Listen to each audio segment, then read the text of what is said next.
अस्सलाम वालेकुम। Welcome to my channel voice over by Aamna Shah. Listeners, आज से मैं सच बयानी के उन्वान से एक नई सीरीज शुरू कर रही हूँ। इस सिलसिले की पहली कहानी पेश खिदमत है। उम्मीद है कि आपको ज़रूर पसंद आएगी।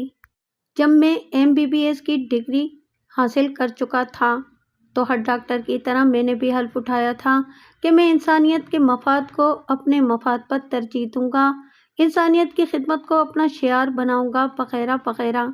इस वक्त दिल में जज्बा भी यही था, लेकिन हाउस जॉब मुकम्मल करने के बाद जब मैंने अपनी वो MBBS की डिग्री हाथ में लेकर साल भर तक बड़े बड़े सरकारी अस्पतालों के धक्के खाए तो मुझे अपनी डिग्री भी बेवकूफ़ लगने लगी और खिदमत इंसानियत का जज्बा भी न जाने कब दम तोड़ गया। मैं अपने वालिदैन का अकलौता बेटा था। मुझसे छोटी 3 बहनें थीं और वो सब ज़ेरे तालीम थीं और पूरे घर को मुझसे बहुत सी उम्मीदें वाबस्ता थीं। मुलाजमत के लिए या तो कई लाख रुपए की ज़रूरत पड़ती थी या फिर किसी तगड़ी सी सिफारिश की।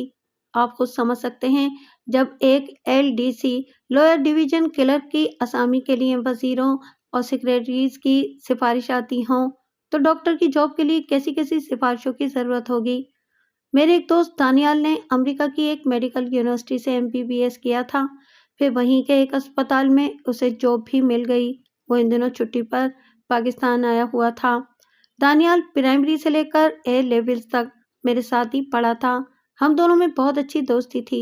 यूँ समझ लीजिए कि घरेलू ताल्लुकात थे। वो एक मारूफ बिजनेसमैन का बेटा था। जब इसे ये मालूम हुआ कि मैं अभी तक बेरोजगार हूँ तो वो हैरान होकर बोला, फरहान, तू इतना गया गुजरा स्टूडेंट तो नहीं था, फिर अभी तक बेरोजगार क्यों है? मेरे पास न कोई सिफारिश है, न अंदरूनी सिंध के किसी पसमानदा इलाके का डोमिसाइल। मैंने तल्ख लहजे में कहा। अरे यार, लानत भेज मुलाजमत पर, तू अपना क्लिनिक क्यों शुरू नहीं करता? अपना बिजनेस? मैंने मजीद तल्ख लहजे में कहा। अपना बिजनेस शुरू करने का सरमाया होता तो मैं इससे आधे से भी कम खर्च करके सरकारी अस्पताल की जॉब हासिल न कर लेता। मैंने कहा। तूने कब कहा था कि तुझे सिफारिश चाहिए? दानियाल ने कुछ सोचते हुए कहा। बस तो फिर समझ ले तेरा काम बन गया। ओ भाई, मैंने तल्खी से कहा, हवाओं में बातें मत करो। इससे पहले भी कई लोग चुटकी बजाते में ये काम कराने का दावा कर चुके हैं। कई लोग में और मुझ में फ़र्क है फरहान। दानियाल बुरा मानकर बोला, तू अपने डॉक्यूमेंट्स मुझे दे। 3 दिन के अंदर अंदर अपॉइंटमेंट लेटर तेरे हाथ में होगा, और वो भी शहर के सबसे बड़े सरकारी अस्पताल का। फिर वो कुछ सोचकर बोला, यार फरहान, मेरी समझ में एक बात नहीं आती, ये तमाम ग्रेजुएट सरकारी मुलाजमत के पीछे क्यों भागते हैं? तूने अमेरिका से तालीम ज़रूर हासिल की है, लेकिन मेरा ख्याल है कि तेरी पूरी ज़िंदगी पाकिस्तान में गुजरी है। मैंने कदरे तंजिया लहजे में कहा। क्या तू नहीं जानता कि किसी भी डॉक्टर की कदर कीमत उस वक्त बनती है जब वो किसी बड़े सरकारी अस्पताल का मुलाजिम हो, चाहे वो मरीजों को मिक्सचर के नाम पर पानी में रंग घोल कर देता हो और ग्लूकोज के इंजेक्शन लगाता हो। और फिर इन अस्पतालों में न सिर्फ सीखने का मौका मिलता है, बल्कि इसी बुनियाद पर इन्हें आला तालीम हासिल करने के मौके भी मिलते हैं। प्राइवेट अस्पताल वालों को कौन पूछता है? ओ भाई, तूने तो बाकायदा तकरीर शुरू कर दी। दानियाल ने कहा। परसों अपॉइंटमेंट लेटर तेरे हाथ में होगा। फिर वो हंसकर बोला, कुछ खिलाएगा पिलाएगा भी या यूं ही टरकाएगा? फिर वो रात का खाना खाए बगैर नहीं टला। मैं एक दफ़ा फिर मुलाजमत की तलाश में सरगर्दा हो गया। मुझे दानियाल पर एतबार तो था, लेकिन वो बेचारा कर भी क्या सकता था? ज़्यादा से ज़्यादा अपने डैडी से सिफारिश करा सकता था, या फिर दूसरी सूरत ये थी कि वो रिश्वत में मांगी जाने वाली रकम मुझे उधार दे दे, और ये बात मुझे गवारा नहीं थी। और फिर दानियाल अपने वादे के मुताबिक 3 दिन बाद हमारे घर इस तरह आया कि उसके हाथ में मेरा अपॉइंटमेंट लेटर था। मेरी कराची के एक बड़े सरकारी अस्पताल में जॉब हो गई थी। मैंने कहा, ओ भाई, ये कैसे हुआ? तेरा हाफजा अब वाकई कमज़ोर हो गया है, लेकिन परेशान मत हो, ये उम्र का तकाजा है। फरहान मुस्कुराया। अबे घमड़, क्या तू भूल गया कि मेरे बड़े मामू मिनिस्ट्री ऑफ हेल्थ में चीफ सेक्रेटरी हैं? हाँ यार, मुझे ज़िया मामू का तो ख्याल ही नहीं आया। मैंने कहा। बस मैं कल इनके ऑफिस गया और इनसे कहा कि मामू जान इस दरख्वास्त पर साइन कर दें। ये क्या है भाई? मामू जान ने पूछा। ये फरहान की मुलाजमत की दरख्वास्त है। मैंने कहा, आपके होते हुए वो गुज़िश्ता 1 साल से बेरोजगार है। मामू जान ने उसी वक्त अपने PS से अपॉइंटमेंट लेटर टाइप करने को कहा। फिर जब तक मैंने चाय पी, अपॉइंटमेंट लेटर का प्रिंट आ गया। اور اس طرح میں ایک سرکاری اسپتال میں اپائنٹ ہو گیا۔ یوں سال بھر تک ٹھوکریں کھانے کے بعد مجھے اس بڑے سرکاری اسپتال میں ملازمت مل گئی۔ وہاں کا بابا آدم ہی نرالا تھا۔ ہمارے وہ بڑے بڑے پروفیسر جو ہمیں رات دن انسانیت کا درس دیتے تھے، خود وہ باتیں بھول گئے تھے۔ وہ لوگ او پی ڈی میں بیٹھتے تو تھے، لیکن او پی ڈی کے زیادہ تر مریض ان کے ذاتی اسپتالوں اور کلینک پر منتقل ہو جاتے تھے۔ وہاں جو کچھ ہو رہا تھا، اگر میں اس کی تفصیل بتا دوں تو آپ کا اعتماد اسپتال اور ڈاکٹروں دونوں سے ہمیشہ کے لیے اٹھ جائے گا۔ چند ہی مہینوں بعد میں بھی سب کچھ بھول گیا۔ وہاں ہر شخص کا مقصد صرف اور صرف پیسے کمانا تھا۔ لوگ اس کا جواز یہ دیتے تھے کہ ہمارے والدین نے 5 سال تک ہم پر جو رقم خرچ کی ہے اسے بھی تو واپس لینا ہے۔ میں بھی اسی رنگ میں رنگ گیا۔ او پی ڈی کے موقع پر تو ہر ڈاکٹر گویا فرعون ہوتا تھا۔ ہم میں سے بہت کم ایسے تھے جن کو واقعی اپنے پیشہ ورانہ فرائض کا احساس تھا۔ ڈاکٹرز تو رہے ایک طرف، وہاں تو وارڈ بوائز، نرسیں اور دوسرا اسٹاف بھی مریضوں سے سیدھے منہ بات نہیں کرتا تھا۔ اس دن میں حسب معمول او پی ڈی میں مصروف تھا۔ میرے کمرے کے باہر مریضوں کی ایک لمبی قطار تھی۔ میں جلدی جلدی سب کو بھگتا رہا تھا۔ مریضوں کو تو ہر حال میں دیکھنا ہی پڑتا تھا۔ اچانک ایک بوڑھا مریض میرے کمرے میں داخل ہوا۔ اس کی عمر 50 برس سے زیادہ نہیں ہوگی، لیکن غربت، نامساعد حالات اور بیماری نے اسے وقت سے پہلے بوڑھا کر دیا تھا۔ کیا تکلیف ہے بابا جی؟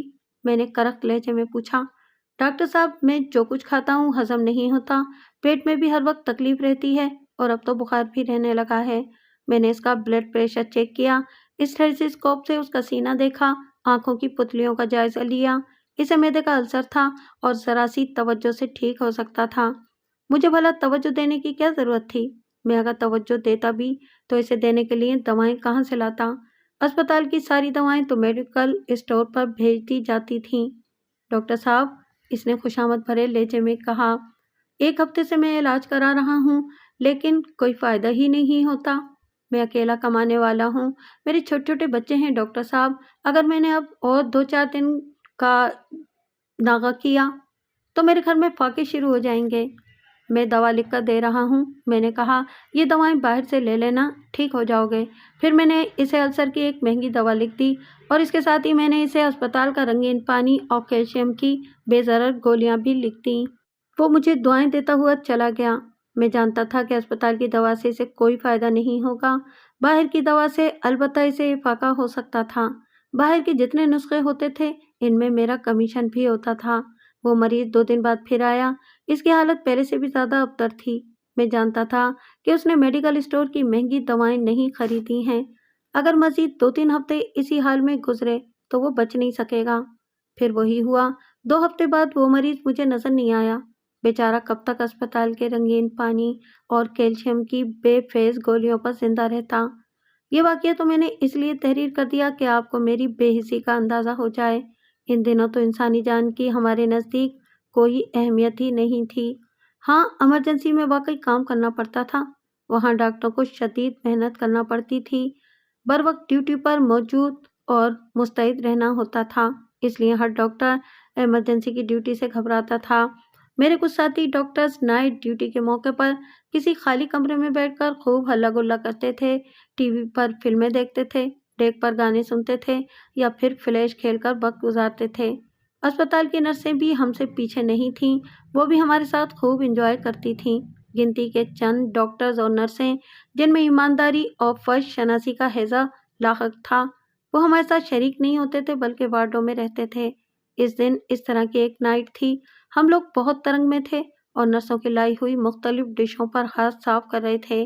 کچھ لوگ ایک گوشے میں بیٹھے فلیش کھیل رہے تھے، کچھ ڈاکٹرز میگزین پڑھ رہے تھے اور کچھ ایسے بھی تھے جو خوبصورت نرسوں کو پڑھ رہے تھے۔ اچانک میرے کمرے کا دروازہ کھلا اور ایک نوجوان اندر داخل ہوا۔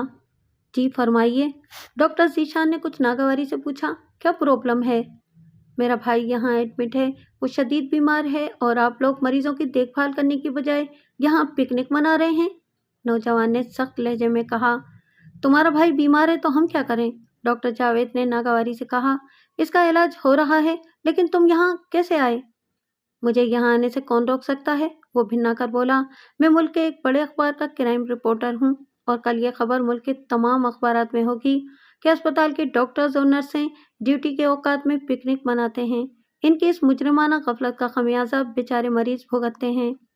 او بھائی، ڈاکٹر فیضان نے نخوت سے کہا، تمہیں جو کچھ کرنا ہے کرو، ہمیں پھانسی پر چڑھوا دو، لیکن فوری طور پر یہاں سے دفع ہو جاؤ ورنہ۔ فیضان ہیلتھ منسٹر کا بھانجا تھا اور اسے بہت زوم تھا کہ اسپتال کا MS بھی اس کے خلاف کچھ نہیں کر سکتا۔ یہ تو معمولی سا رپورٹر تھا۔ رپورٹر خاموشی سے چلا گیا۔ اس کے جاتے ہی میں نے کہا، اب یہاں سے ساری چیزیں سمیٹو، اپنی موجودگی کے سارے آثار مٹاؤ، ورنہ اس مرتبہ وہ کیمرے کے ساتھ آئے گا۔ فیضان کو اندازہ نہیں ہے کہ پرنٹ اور الیکٹرانک میڈیا آج کل کیسا شتر بے مہار ہے۔ فیضان تو اس رپورٹر کو اہمیت دینے کو تیار نہیں تھا، لیکن دوسرے ڈاکٹروں اور نرسوں نے عجلت میں اس کمرے کی صفائی کر دی اور ہم لوگ اپنی اپنی ڈیوٹی پر چلے گئے۔ وہ رپورٹر خود تو نہیں آیا، لیکن دوسرے دن کے ہر اخبار میں وہی خبر چھپی تھی کہ اسپتال کے ڈاکٹرز ڈیوٹی کے اوقات میں رنگ رلیاں مناتے ہیں، وہ مجرمانہ غفلت کا شکار ہو رہے ہیں۔ 2-3 اخبارات نے تو اس سے بھی ایک قدم آگے بڑھ کر ڈاکٹروں اور نرسوں کے تعلقات پر بھی کیچڑ اچھالی تھی کہ ڈاکٹروں نے 2-3 اخبارات نے تو اس سے بھی ایک قدم آگے بڑھ کر ڈاکٹروں اور نرسوں کے تعلقات پر بھی کیچڑ اچھالی تھی کہ ڈاکٹروں نے اسپتال کے اس کمرے کو عیاشی کا اڈا بنا رکھا ہے۔ اس سے پہلے کہ MS یا کوئی اور سینئر ڈاکٹر ہم لوگوں سے باز پوچھ کرتا، ہم نے ڈاکٹر شاہد کے کہنے پر ہڑتال کا اعلان کر دیا۔ ڈاکٹر شاہد زمانہ طالب علمی میں اسٹوڈنٹ لیڈر رہ چکا تھا اور اس قسم کے ہتھ کنڈوں سے خوب واقف تھا۔ پھر اس نے تمام چینلز اور اخبارات کے نمائندوں کو بلا کر پریس کانفرنس کی اور کہا کہ اس رپورٹر نے ذاتی اناد کی وجہ سے یہ خبر لگائی ہے۔ اخبار اس رپورٹر کو ملازمت سے نکالے اور جن جن اخبارات میں خبر شائع ہوئی ہے وہ ڈاکٹروں اور نرسوں سے معافی مانگیں۔ انہوں نے ہمارے مقدس پیشے کی توہین کی ہے۔ جب تک ایسا نہیں ہوگا ہم ڈیوٹی پر نہیں جائیں گے۔ یوں اسپتال کے تمام ڈاکٹرز اسٹرائک پر چلے گئے۔ ہم اسپتال جاتے ضرور تھے، لیکن ایک دوسرے سے خوش گپیوں میں مصروف رہتے۔ پہلے ایک آدھ دن تو OPD مریضوں سے کھچا کھچ بھری رہی، لیکن پھر ڈاکٹر شاہد نے چپراسیوں کو حکم دے دیا کہ کل سے OPD کے دروازے بھی بند رکھو، کوئی مریض اندر داخل نہ ہونے پائے۔ OPD میں مریضوں کی کراہوں سے اس کا موڈ خراب ہوتا تھا۔ البتہ ایمرجنسی میں اسٹرائک نہیں تھی، یہاں بدستور کام مہیا تھا۔ وہاں کے ڈاکٹر ان دنوں بہت مصروف تھے۔ ایمرجنسی کے ایک ڈاکٹر آفتاب نے مجھ سے شکوہ کیا کہ آپ لوگ تو سارا وقت چائے اور خوش گپیوں میں گزار دیتے ہیں، مریضوں کا سارا پریشر ایمرجنسی پر پڑ گیا ہے۔ آپ اسٹرائک ضرور کریں، لیکن اگر آپ میں سے کچھ ڈاکٹر رضاکارانہ طور پر ایمرجنسی میں چند گھنٹے بھی کام کر لیں تو ہمارے لیے بھی آسانی ہوگی اور اس سے اسپتال کی انتظامیہ اور میڈیا پر بھی اچھا اثر پڑے گا۔ ڈاکٹر آفتاب، میں نے سنجیدگی سے کہا، ہماری اس اسٹرائک کو ڈاکٹر شاہد لیڈ کر رہے ہیں، آپ پلیز ان سے بات کریں، ہمیں ایمرجنسی وارڈ میں چند گھنٹے ڈیوٹی دینے پر کوئی اعتراض نہیں۔ ڈاکٹر آفتاب چلا گیا۔ میں جانتا تھا کہ ڈاکٹر شاہد صاف انکار کر دے گا اور یہی ہوا۔ ڈاکٹر شاہد نے صاف انکار کر دیا اور ڈاکٹر آفتاب اپنا سمو لے کر واپس آ گئے۔ اسپتال کا پورا نظام درہم برہم تھا۔ ہمارے ساتھ ساتھ نرسوں نے بھی اسٹرائک کر دی تھی کیونکہ ان کی نیک نامی پر بھی حرف آ رہا تھا۔ ہم لوگ سارا دن خوش گپیاں کرتے، گانے گاتے، فلیش کھیلتے اور کچھ من چلے نرسوں سے فلرٹ بھی کر لیتے، گویا راوی چینی چین لکھ رہا تھا۔ ایک دفعہ ہم حسب معمول ہلے گلے میں مصروف تھے کہ چپراسی نے آ کر بتایا، MS صاحب اور ہیلتھ سیکرٹری صاحب اسی طرف آ رہے ہیں، ان کے ساتھ کچھ چینلز کے نمائندے بھی ہیں۔ شاہد نے مجھے، فیضان کو، ڈاکٹر جاوید کو ساتھ لیا اور ان سے مذاکرات کرنے روانہ ہو گیا۔ MS صاحب نے بہت نرم لہجے میں کہا، دیکھیے، آپ لوگوں کا غصہ بجا ہے، لیکن آپ جس مقدس پیشے سے وابستہ ہیں اس کا تقاضا یہ ہے کہ آپ لوگ تحمل سے کام لیں۔ آپ کے چکر میں مریض بیچارے پریشانیوں میں مبتلا ہیں۔ اخبارات میں ہماری پوری کمیونٹی کی بدنامی ہو رہی ہے۔ نیوز چینلز ہمارے بارے میں عجیب عجیب خبریں نمک مرچ لگا کر نشر کر رہے ہیں۔ وہ لوگ روزانہ 2-4 مریضوں اور ان کے لواحقین کا انٹرویوز دیتے ہیں جو ڈاکٹروں کی سنگ دلی کا شکار بنے ہیں۔ عوام کا غم و غصہ بڑھتا جا رہا ہے۔ سر، تو آپ کیا چاہتے ہیں، ہم ان کے الزامات کو تسلیم کر لیں؟ شاہد نے تلخ لہجے میں کہا، جب تک میڈیا والے ہم سے معافی نہیں مانگیں گے اس وقت تک ہم اسٹرائک ختم نہیں کریں گے۔ شاہد نے فیصلہ کن لہجے میں کہا، دیکھیے ڈاکٹر صاحب، सेक्रेटरी हेल्थ ने पहली दफ़ा ज़बान खोली। इससे पहले शायद मीडिया से आपका वास्ता नहीं पड़ा है। इनकी ताकत से बड़ी बड़ी हुकूमतें खौफजदा रहती हैं। सर, स्टूडेंट लीडर की हैसियत से कई दफ़ा मीडिया वालों से मेरा वास्ता पड़ चुका है, शाहिद ने कहा। हुकूमतें इनसे खौफजदा होती होंगी, हम ब्लैकमेल होने वालों में से नहीं हैं, मैंने तल्ख लहजे में कहा। एक बात और बता दूं, शाहिद ने बेखौफी से हेल्थ सेक्रेटरी की आंखों में झांकते हुए कहा। परसों कराची के दूसरे बड़े सरकारी अस्पतालों के डॉक्टर्स भी स्ट्राइक पर चले जाएंगे। बात को इतना मत बढ़ाएं डॉक्टर साहब, एमएस ने कहा। हम कोशिश कर रहे हैं कि आपके मुतालबात तस्लीम कर लिए जाएं। तो फिर जब आपकी कोशिशों का कोई नतीजा निकले तो हमें भी आगाह कर दीजिएगा, हम इसी वक्त ड्यूटी पर हाजिर हो जाएंगे। एमएस और हेल्थ सेक्रेटरी मायूस होकर चले गए। मीडिया ने एक तूफान उठा रखा था।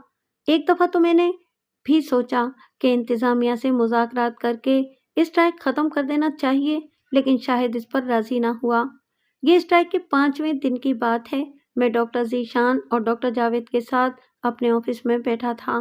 भाप उड़ाती कॉफ़ी की प्यालियाँ हमारे सामने थीं और हम सूरत हाल पर गुफ्तगू कर रहे थे।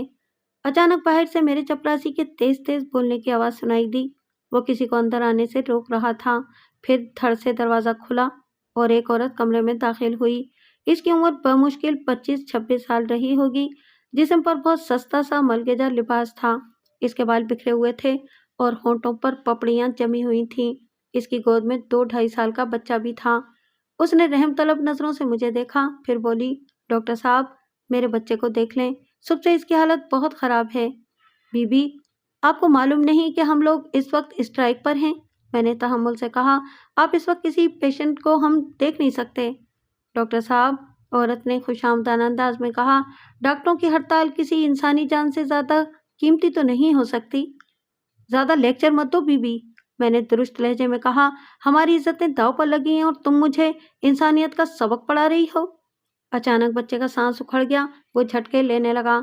बच्चे की हालत देखकर औरत चीखती हुई आवाज़ में बोली, डॉक्टर साहब, आपको अल्लाह का वास्ता मेरे गुड्डू को देख लें, देखें इसे क्या हो रहा है। डॉक्टर जीशान ने कहा, यार फरहान, बच्चे को एक नज़र देख लो, शायद को कौन सा मालूम होगा, या तुम ना देखना चाहो तो मुझे देखने दो। तुम्हारा दिमाग तो ख़राब नहीं हो गया है? इस 2 टके के रिपोर्टर ने हमारी इज्जत उछाली है और तुम अभी से मैदान छोड़कर भाग रहे हो। तुम देखना चाहो तो शौक से देखो, मैं अभी डॉक्टर शाहिद को कॉल करता हूँ। डॉक्टर जीशान खामोश हो गया। औरत ने फिर दिल हिला देने वाले अंदाज में रोते हुए कहा, डॉक्टर साहब, आपको अपने प्यारों का वास्ता, आपको अल्लाह का वास्ता, मेरे गुड्डू को देख लें। ये मुझे बहुत मन्नतों मुरादों के बाद मिला है। इस पर हिजानी कैफियत तारी हो गई थी। उसने अचानक मेरे पैर पकड़ लिए। मेरे गुड्डू को बचा लें डॉक्टर साहब, मेरे गुड्डू को बचा लें। मैंने झटके देकर अपने पैर छुड़ाए और चीखकर चपरासी से कहा, करीम, ये औरत अंदर कैसे आई? इसे बाहर निकालो। डॉक्टर साहब, करीम ने अफसरदगी से कहा, इसका बच्चा वाकई बहुत सीरियस है, आप इसे एक नज़र देख लें। बको मत, मैं चीख कर बोला। इस औरत को धक्के देकर बाहर निकालो, वरना अभी खड़े खड़े मैं तुम्हें नौकरी से निकलवा दूंगा। चल जुबैदा, औरत से कुछ फासले पर खड़े हुए मेले कुचले जवां उम्र मर्द ने कहा। इन डॉक्टरों के सीने में दिल नहीं पत्थर हैं। इस वक्त ये इख्तियारात के नशे में चूर हैं। ये तेरी कोई बात नहीं सुनेंगे। डॉक्टर साहब, अल्लाह के वास्ते आप। औरत ने कुछ कहना चाहा, लेकिन मैंने इसकी बात काट दी और चीख कर बोला, करीम, मैंने तुझसे क्या कहा था? करीम ने इस औरत का हाथ पकड़ा और इसे बाहर की तरफ घसीटा। करीम की आंखों में भी नमी थी और साफ जाहिर हो रहा था कि वो औरत को अपनी मर्जी के खिलाफ बाहर निकाल रहा है। जुबैदा के साथ आया हुआ मर्द आगे बढ़ा और इससे बोला, तुझे गिड़गिड़ाना है, रहम की भीख मांगना है तो इस कादिर मुतलक से मांग। ये भिखमंगे तुझे क्या दे सकते हैं? गेट लॉस्ट, मैंने चीख कर कहा। You shut up dirty swine, मर्द ने इसी लहजे में चीख कर कहा। कौन कहता है कि तुम डॉक्टर हो? यू आर मर्डरर, उसने कहा और जुबैदा को सहारा देकर बाहर ले गया। मर्द की गुफ्तगू से अंदाजा होता था कि वो पढ़ा लिखा आदमी है। इनके जाने के बाद करीम ने दरवाज़ा अंदर से बंद कर लिया। 1 ही मिनट बाद फिर दरवाजे पर दस्तक हुई। मैं बुरी तरह भिन्ना गया। मेरा ख्याल था कि ये वही ढीठ औरत होगी। करीम ने मेरी तरफ इजाज़त तलब नज़रों से देखा कि दरवाज़ा खोलूं या ना खोलूं। मैं तिलमिलाकर आगे बढ़ा और दरवाजे का लॉक खोल दिया और चीख कर बोला, तुम लोग आखिर किस मट्टी? मेरा जुमला हलक ही में रह गया क्योंकि आने वाला डॉक्टर शाहिद था। उसने हैरत से पूछा। क्यों शोर कर रहे हो डॉक्टर? अरे डॉक्टर साहब, इन पेशेंट ने तो जिंदगी अजीरन कर दी है। छोड़ो इस बात को, अब तुम जल्दी से मिठाई मंगवा लो। मिठाई? किस लिए डॉक्टर? मैंने हंसकर पूछा। अरे भाई, हमारे मुतालबात पूरे हो गए हैं। अखबार की इंतजामिया ने इस बदज़बान रिपोर्टर को मुलाजमत से निकाल दिया है। वेरी गुड, मैं खुश होकर बोला। अब कम से कम किसी अखबार का कोई रिपोर्टर ऐसी हरकत नहीं करेगा। मेरे ख्याल में अब हमें ओपीडी शुरू कर देना चाहिए, डॉक्टर शाहिद ने कहा। मैंने कलाई की घड़ी देखते हुए कहा, अभी सिर्फ 9:30 बजे हैं, हम ओपीडी के मरीजों को देख सकते हैं। अचानक बाहर से चीखो पुकार और बैन करने की आवाज़ें आईं। इन आवाज़ों में इस औरत जुबैदा की जिगर खराश चीखें नुमायां थीं। मैं झुंझुलाकर कुर्सी से उठा। क्या मुसीबत है? मैंने आगे बढ़कर दरवाज़ा खोल दिया। सामने ही बरामदे में मुझे जुबैदा दिखाई दी। वो बरामदे के पुख्ता फर्श पर अपना सर फोड़ रही थी और बहुत दर्दनाक अंदाज में बैन कर रही थी। इसकी गोद में वही बीमार बच्चा था और वो अब बिल्कुल बेहिस्सो हरकत था। जुबैदा ने कहर आलूद निगाहों से मेरी तरफ देखा। उसकी आंखें सुर्ख अंगारा हो रही थीं। ऐसा मालूम होता था जैसे अभी इनमें से आंसुओं की बजाय खून छलक पड़ेगा। वो हिज़ियानी अंदाज में बोली, मेरा बच्चा मर गया डॉक्टर, मर गया मेरा बच्चा। तू इसका कातिल है, तूने मेरे बच्चे को कत्ल किया है। दुनिया की कोई अदालत तुझे सजा ना दे, लेकिन तू भूल गया है कि एक सबसे बड़ी अदालत और भी है। वहाँ सिर्फ और सिर्फ इंसाफ होता है। मैंने अपना मामला इसी अदालत के सुपुर्द कर दिया है। जैसे तूने मेरी खुशी छीनी है, अल्लाह इसी तरह तुझे भी खुशियाँ देगा और छीन लेगा।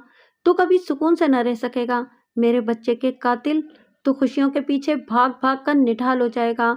दौलत के अंबार भी तुझे एक जरा सी खुशी न दे सकेंगे। तू कातिल है, तू मेरे बच्चे का कातिल है। ये कहकर वो धाड़े मार मार कर रोने लगी। डॉक्टर शाहिद ने पूछा, डॉक्टर फरहान, ये क्या मामला है? अरे ये जाहिल लोग एक तो मरीज को उस वक्त अस्पताल लेकर आते हैं जब वो बिल्कुल लबेदम होता है, मैंने मुंह बनाकर कहा, और अगर बदकिस्मती से मरीज एक्सपायर हो जाए तो इसका सारा इल्जाम डॉक्टर पर धर देते हैं। अरे तू मरेगा तो कोई हलक में पानी डालने वाला भी नहीं मिलेगा। सुबैदा जुनूनी अंदाज में चिखी, कीड़े पड़ेंगे तेरी कब्र में। तू मेरे बच्चे का कातिल है, तू डॉक्टर नहीं दरिंदा है, दरिंदा। ये कहकर उसने बच्चे को फर्श पर रखा और जुनूनी अंदाज में मेरी तरफ बढ़ी। इससे पहले ही इसके शौहर ने इसे पकड़ लिया और बोला, घर चल जुबैदा, अभी हमें गुड्डू को विदा भी तो करना है, बहुत काम है, इन पत्थरों से सर मत फोड़। वो बच्चे की लाश को उठाकर जुबैदा को बाहर की तरफ खींचने लगा। जुबैदा मुसलसल चीख रही थी, तू खुशियों को तरसेगा डॉक्टर, तू खुशियों को तरसेगा, तू करार को तरसेगा। आहिस्ता आहिस्ता उसकी आवाज़ मासूम हो गई। न जाने उसकी आवाज़ में क्या बात थी कि मैं अपनी जगह पर साकित होकर रह गया। इसकी जिगर खराश चीखें मेरे कानों में गूंज रही थीं, मेरा गुड्डू, मेरा लाल, तू खुशियों को तरसेगा डॉक्टर, तू खुशियों को तरसेगा। कब तक यहाँ खड़े रहोगे डॉक्टर फरहान? डॉक्टर जावेद ने मेरे कंधे पर हाथ रखते हुए कहा। मैं बुरी तरह चौंक उठा। स्ट्राइक खत्म हो चुकी है, चलो ओपीडी में चलो। मैं बोझल कदमों से अपने कमरे की तरफ बढ़ गया। वक्त सुबह रफ्तारी से गुजरता रहा। मैंने अब शहर के एक पसमानदा इलाके में अपना क्लिनिक भी शुरू कर दिया था। वहाँ फीस अगरचे कम थी, लेकिन मरीजों की तादाद बेतहाशा थी। ऐसे इलाकों में चूँकि तिब्बी सहूलतों का फुकदान होता है, इसलिए डॉक्टर्स के अलावा जाली डॉक्टर, जिन्हें हमारी इस्तिलाह में क्विक कहा जाता है, वो भी खूब कमाते हैं। कोई केस बिगड़ जाता है तो वहाँ के अनपढ़ और मासूम लोग डॉक्टर को मुरीद इल्ज़ाम ठहराने के बजाय इसे मशीयत इज़्ज़ी समझ लेते हैं। मैंने इस आबादी से इतना कमाया था कि 2 ही साल में शहर के एक पोश इलाके में क्लिनिक खोल लिया। अल्लाह मुझ पर मेहरबान था और मुझ पर खून बरस रहा था। जदीद मॉडल की कीमती गाड़ी, इम्पोर्टेड और महंगा सेलफोन, बेशकीमत लिबास, मेरी तो पूरी शख्सियत ही तब्दील होकर रह चुकी थी। अफशां तालीम से फारिग हो चुकी थी। अम्मी इसके लिए रिश्ते की तलाश में थीं। बिलाखिर इन्हें एक लड़का पसंद आ ही गया। खानदान भी अच्छा था और लड़का भी बहुत सुलझा हुआ और पढ़ा लिखा था। वो केमिकल इंजीनियर था और एक मल्टीनेशनल फर्म में बहुत अच्छी पोस्ट पर फाइज था। रस्मी सी छानबीन के बाद अम्मी ने वो रिश्ता कबूल कर लिया और अफशां की शादी हो गई। नासिर वाकई बहुत अच्छा लड़का था। अफशां इसकी तारीफें करते न थकती थी। शादी के 2 ही महीने बाद नासिर की तकर्रुरी अमेरिका की एक कंपनी में हो गई और वो अफशां को भी अपने साथ ले गया। वहाँ से वो तकरीबन रोज़ ही अम्मी को टेलीफोन करती थी और वो बहुत खुश थी। फिर नासिर ने टेलीफोन पर एक दिन इतला दी कि मुबारक हो फरहान भाई, आप मामू बन गए हैं। मैं खुशी से पागल हो गया। अम्मी ने भी अपनी नवासी का नाम समरा रखा। अफशा ने बताया था कि मैं 2 महीने बाद पाकिस्तान आऊंगी। उस दिन इतवार था। मैंने रात को एक पेचीदा ऑपरेशन किया था, इसलिए रात गए आया था और अभी रात ही की थकन उतार रहा था। अचानक टेलीफोन की करख्त घंटी बजी तो मैं झुंझुला गया। इन अस्पताल वालों को भी बिल्कुल एहसास नहीं है कि अभी डिस्टर्ब ना करें। मैंने दिल ही दिल में सोचा और रिसीवर उठाकर भर्राई हुई आवाज में कहा, हेलो भैया। दूसरी तरफ से अफशा की वहशतज़दा आवाज सुनाई दी। मेरी नींद अचानक उड़ गई और मैं घबराकर उठ बैठा और बोला, क्या बात है अफशा, तुम इतनी घबराई हुई क्यों हो? मैं तबाह हो गई भैया, बर्बाद हो गई। मैं क्या करूं? वो बुरी तरह रोते हुए बोली। अफशा मुझे बताओ क्या बात है? समरा तो ठीक है, नासिर कहाँ है? मैंने एक ही सांस में से 2 सवाल कर दिए। नासिर मुझे हमेशा के लिए छोड़ गए भैया, अफशा हाँफती हुई बोली। वो आज अपने एक गोदाम के विजिट पर गए थे। वहाँ केमिकल का एक ड्रम फट गया और वो फिर पूरी तरह रोने लगी। इस अजनबी मुल्क में मुझे तो कोई दिलासा देने वाला भी नहीं है भैया। मैं क्या करूं भैया? हिम्मत से काम लो अफशा। अगर तुमने हौसला हार दिया तो समरा का क्या बनेगा? तुम घबराओ मत, मैं पहली दस्तयाब परवाज से वहां पहुंचता हूँ। इसकी इसकी जरूरत नहीं है भैया, अफशा सिसकते हुए बोली। नासिर की कंपनी वालों ने हमारी वापसी का इंतजाम कर दिया है। मैं आज रात 2 बजे की फ्लाइट से समरा और नासिर को लेकर आ रही हूँ। वो एक मर्तबा फिर रोने लगी। रो मत गुड़िया। इसकी आहुजारी सुनकर मेरे आंसू भी बहने लगे। हिम्मत कर, और तुझ पे समरा की भी जिम्मेदारी है। तू मुझसे इतनी दूर है गुड़िया कि मैं तेरे सर पर हाथ भी नहीं रख सकता। तू पाकिस्तान आ जा फिर। मैं आ रही हूँ भैया, अफशा ने कहा। अब मैं यहाँ किसके सहारे रहूंगी? ये कहकर उसने फोन का सिलसिला बंद कर दिया। अम्मी शायद मेरी बुलंद आवाज सुनकर कमरे में आ गई थी। मेरे आंसू देखकर वो तड़प कर बोली, किसका फोन था फरहान? मैं अम्मी से ये बात छुपा भी तो नहीं सकता था। जरा सी देर में मेरे हंसते बसते घर में सफ़े मातम बिछ गई। मुझे ऐसा लगा जैसे इन आवाज़ों में एक आवाज़ सबसे नुमायां हो, तुझसे भी तेरी खुशियां यूं ही छिन जाएंगी। डॉक्टर, तू मेरे गुड्डू का कातिल है।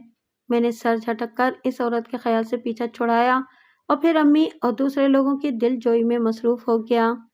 यूं मेरी शौक और खिलंडरी बहन बेवगी का ताक माथे पर सजाए मेरे घर लौट आई। जिंदगी फिर इसी डगर पर चलने लगी आहिस्ता आहिस्ता। मैं दोनों हाथों से दौलत समेटता रहा। मेरी दूसरी बहन नौरीन ने अभी इंटर ही किया था कि उसके लिए भी कौमी एयरलाइन के एक पायलट का रिश्ता आ गया। शकील मेरा देखा भाला था। अबू के एक दोस्त रजाक अंकल का बेटा था। खासा खाता पीता घराना था। रजाक अंकल का इंतकाल हो चुका था। शकील, एक छोटी बहन और वालदा के अलावा इस घर में कोई भी नहीं था।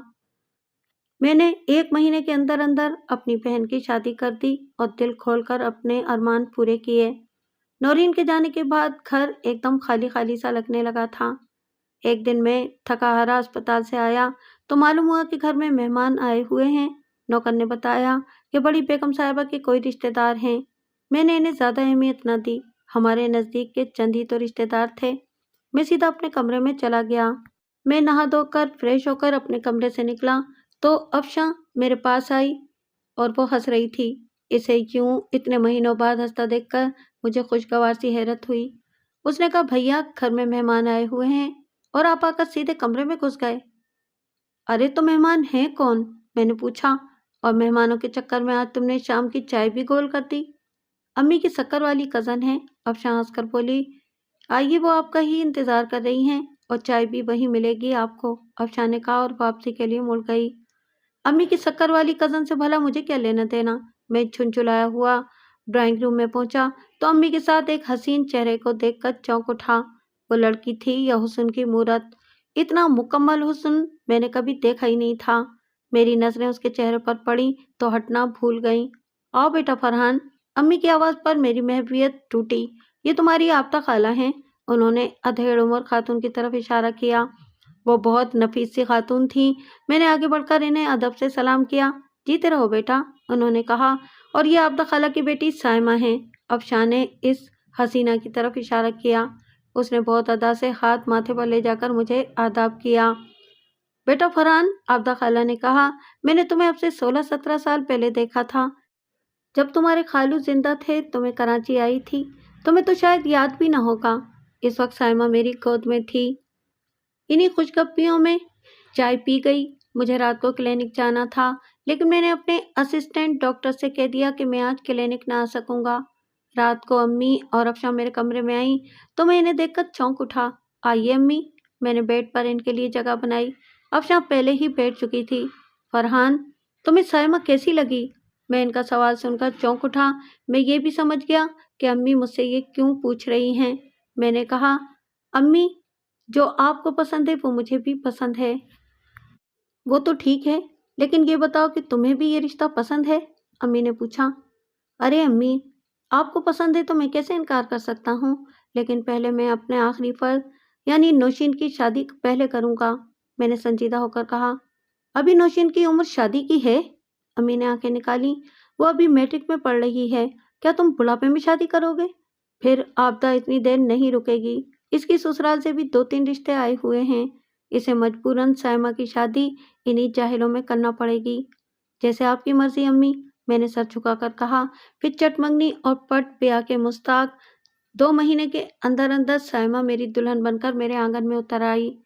वो इतनी खूबसूरत थी कि कभी कभी मुझे ये खौफ होता था कि कहीं ये मेरे छूने से मैली ना हो जाए। अम्मी ने शादी के मौके पर दिल खोलकर अपने अरमान निकाले। वलीमे की तकरीब शहर के 5 स्टार होटल में थी।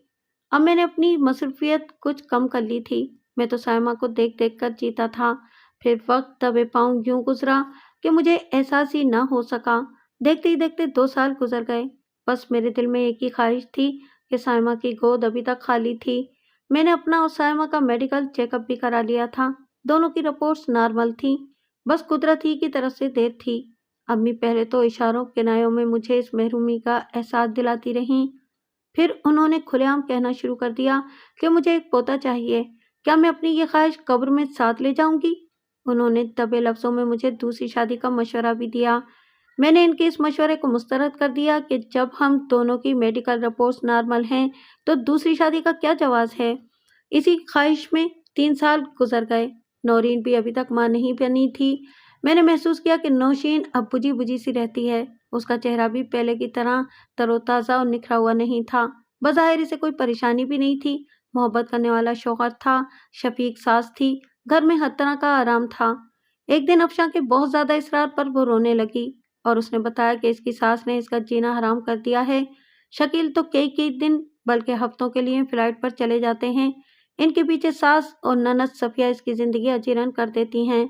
हम दोनों की मेडिकल रिपोर्ट्स बिल्कुल ठीक हैं, लेकिन साहिबा मुझे ही कसूरवार समझती हैं और वो शकील की दूसरी शादी कराना चाहती हैं। अफशा ने इसे समझाया कि फिक्र मत करो, अल्लाह के यहाँ देर है अंधेर नहीं। मैं इस दिन क्लिनिक में था और बहुत ज़्यादा मसरूफ़ था कि मेरे सेल फोन की बेल बजी। समरा की कॉल थी। मैंने कॉल रिसीव की तो वो बहुत ज़्यादा घबराई हुई आवाज़ में बोली, मामू मामू मामू आप फ़ौरन घर पहुँचें। खैरियत तो है बेटा? मैं घबरा गया। बस आप फ़ौरन घर पहुँचें, इसने रोते हुए कहा और सिलसिला मुनक़ते कर दिया। मैंने सारे अपॉइंटमेंट मनसूख किए और आंधी तूफान की तरह ड्राइविंग करता हुआ घर पहुँचा। अम्मी सख्ते किसी हालत में बैठी थीं। अफशा और नौशीन पूरी तरह रो रही थीं और समरा की तो हिचकियां बंधी हुई थीं। अफशा ने रोते हुए बताया कि नौरीन ने मिट्टी का तेल छिड़क कर खुद को आग लगा ली। वो इस वक्त सिविल अस्पताल में है और उसकी हालत बहुत ख़राब है। मैंने समरा और नौशीन को अम्मी के पास छोड़ा और अफशा को साथ लेकर अस्पताल की तरफ दौड़ा। वहां पहुंचकर मालूम हुआ कि नौरीन ने मिट्टी के तेल की बोतल अपने जिस्म के बालाई हिस्से पर उंडेली थी। फिर इसने खुद को आग लगा ली। इसके जिस्म का बालाई हिस्सा बुरी तरह झुलस गया था। सिर्फ टांगे महफूज थीं। उसका चेहरा स्याह पड़ गया था और उसकी हालत देखी नहीं जाती थी।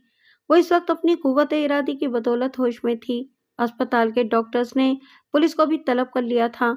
नौरीन ने बयान दिया कि मैंने सास और ननद के तानों से तंग आकर खुदसोजी की है। इसका जिम्मेदार कोई और नहीं है, मैं खुद हूँ। एक डॉक्टर होने के नाते मैं जानता था कि नौरीन जान भर न हो सकेगी। इस बुरी तरह झुलसे हुए मरीज कभी नहीं बचते थे। अगर वो बच भी जाती तो इसकी बकिया जिंदगी मजीद अजियत में गुजरती। शाम तक शकील भी आ गया। वो नौरीन को देखकर धाड़े मार मार कर रोने लगा। ऐसा लग रहा था जैसे नौरीन को शकील ही का इंतजार हो। रात तक उसने दम तोड़ दिया। इसके मरने के बाद ये भयानक इंकिशाफ हुआ कि वो तो माँ बनने वाली थी। मुझे जोर का चक्कर आया और मैं खड़े कदमों से फर्श पर गिर पड़ा। मैं बेहोश नहीं हुआ था। इर्द गिर्द की आवाज़ें मेरे कानों में आ रही थीं।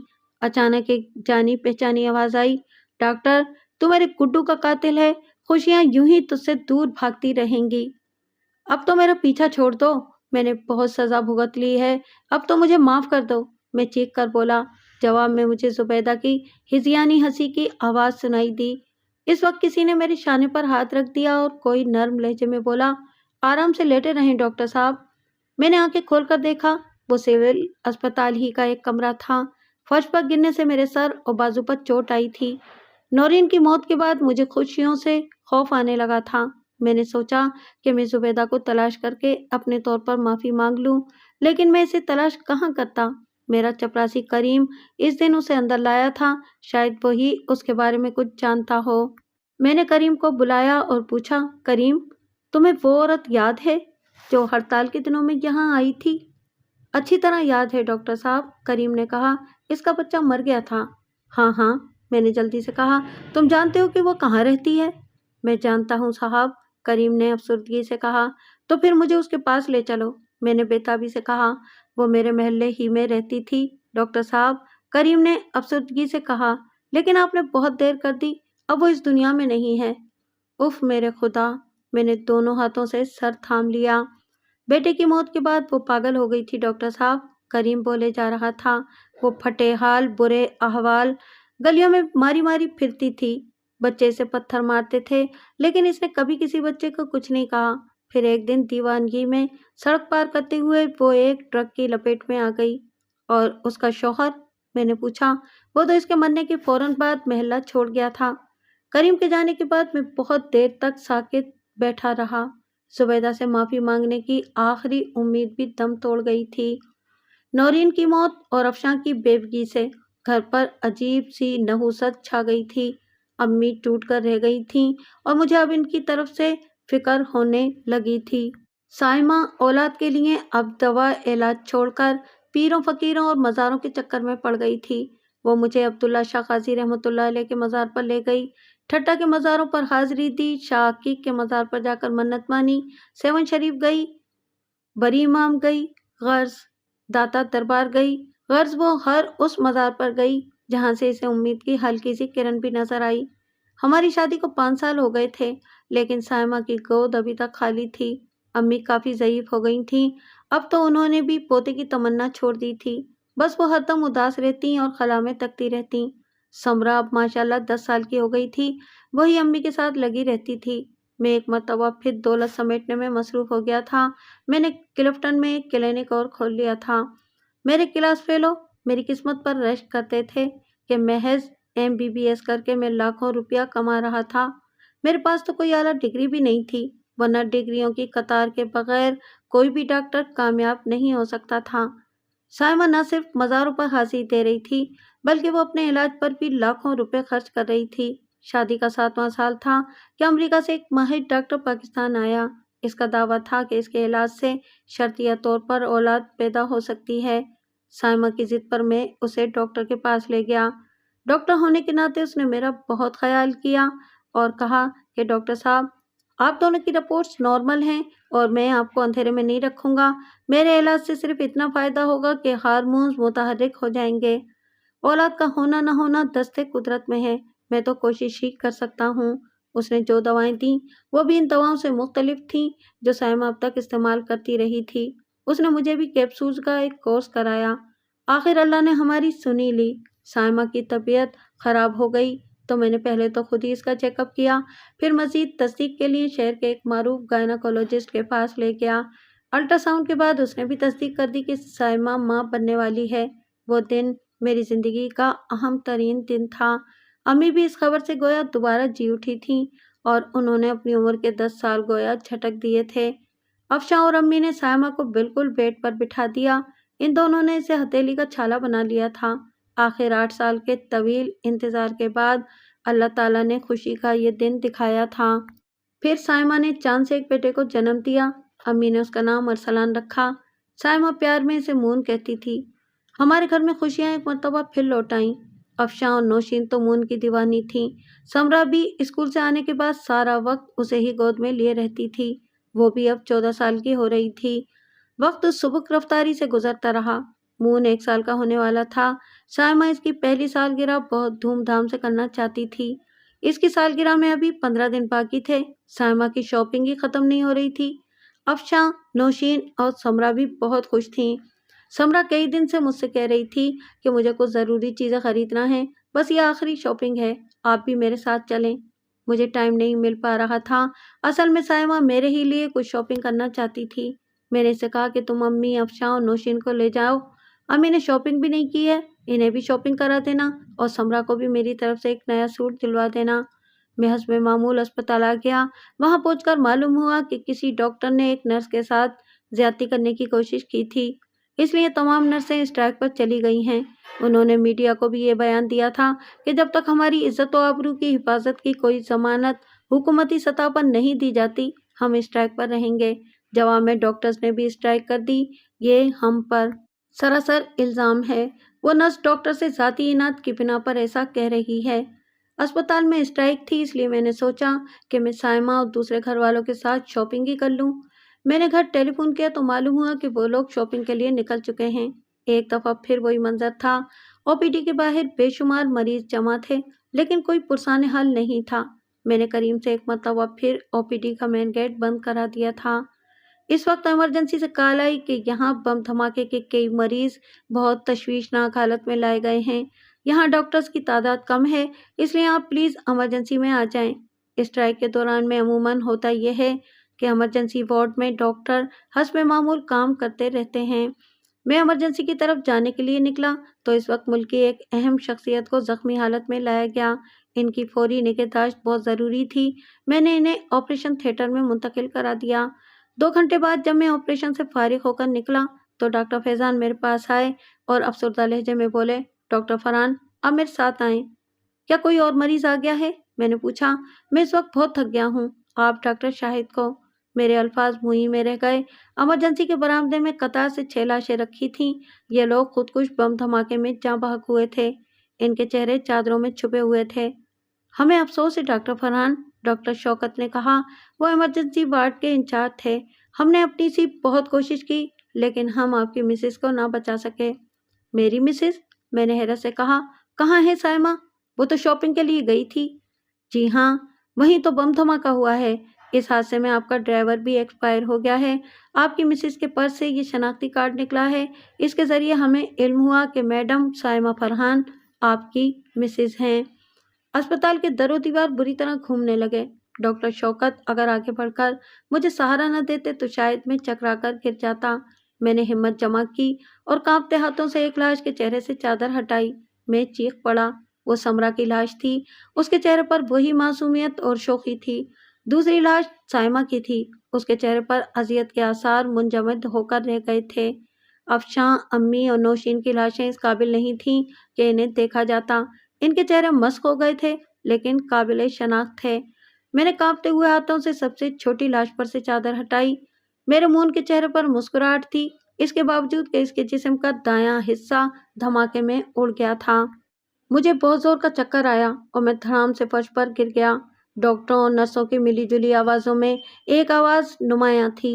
वो जुबैदा की आवाज़ थी। देखा डॉक्टर, जब अपनी औलाद मरे तो दिल पर क्या गुजरती है, और तू अब सब कुछ खो बैठा है। तुझे बहुत गुरूर है ना अपनी डॉक्टरी का, तो फिर इन्हें जिंदा कर ले इन्हें। मैंने नजरें घुमाकर देखा। एक फटे हाल उजड़ी हुई औरत मेरे सिराने बैठी थी। उसके बाल बिखरे हुए थे और वो दीवाना वार के कहे लगा रही थी। इस औरत को हटाओ, मैंने हिज़ियानी अंदाज में कहा। यहाँ तो कोई औरत नहीं है डॉक्टर फरहान, डॉक्टर शौकत ने कहा। डॉक्टर ये समझे कि इस हादसे की वजह से मैं आसाबी तनाव का शिकार हो गया हूँ। सुबेदा के कह कहे अब भी मेरा पीछा नहीं छोड़ते। लोग समझते हैं कि मैं पागल हो गया हूँ। इस पागलपन के बायस मेरी मुलाजमत ख़त्म हो गई, मेरी प्रैक्टिस ख़त्म हो गई और मैं मजबूर बनकर अपने घर के एक कमरे में पड़ा हुआ हूँ। अब तो मैं अल्लाह से गिड़गिड़ा कर यही दुआ करता हूँ कि मालिक दो जहां, मैंने अपने किए की बहुत सज़ा भुगत ली, अपना पूरा ख़ानदान गंवा दिया। अब तो मुझे माफ़ कर दे, अब तो मुझे जुबैदा की बद्दुआ से निजात दे दे।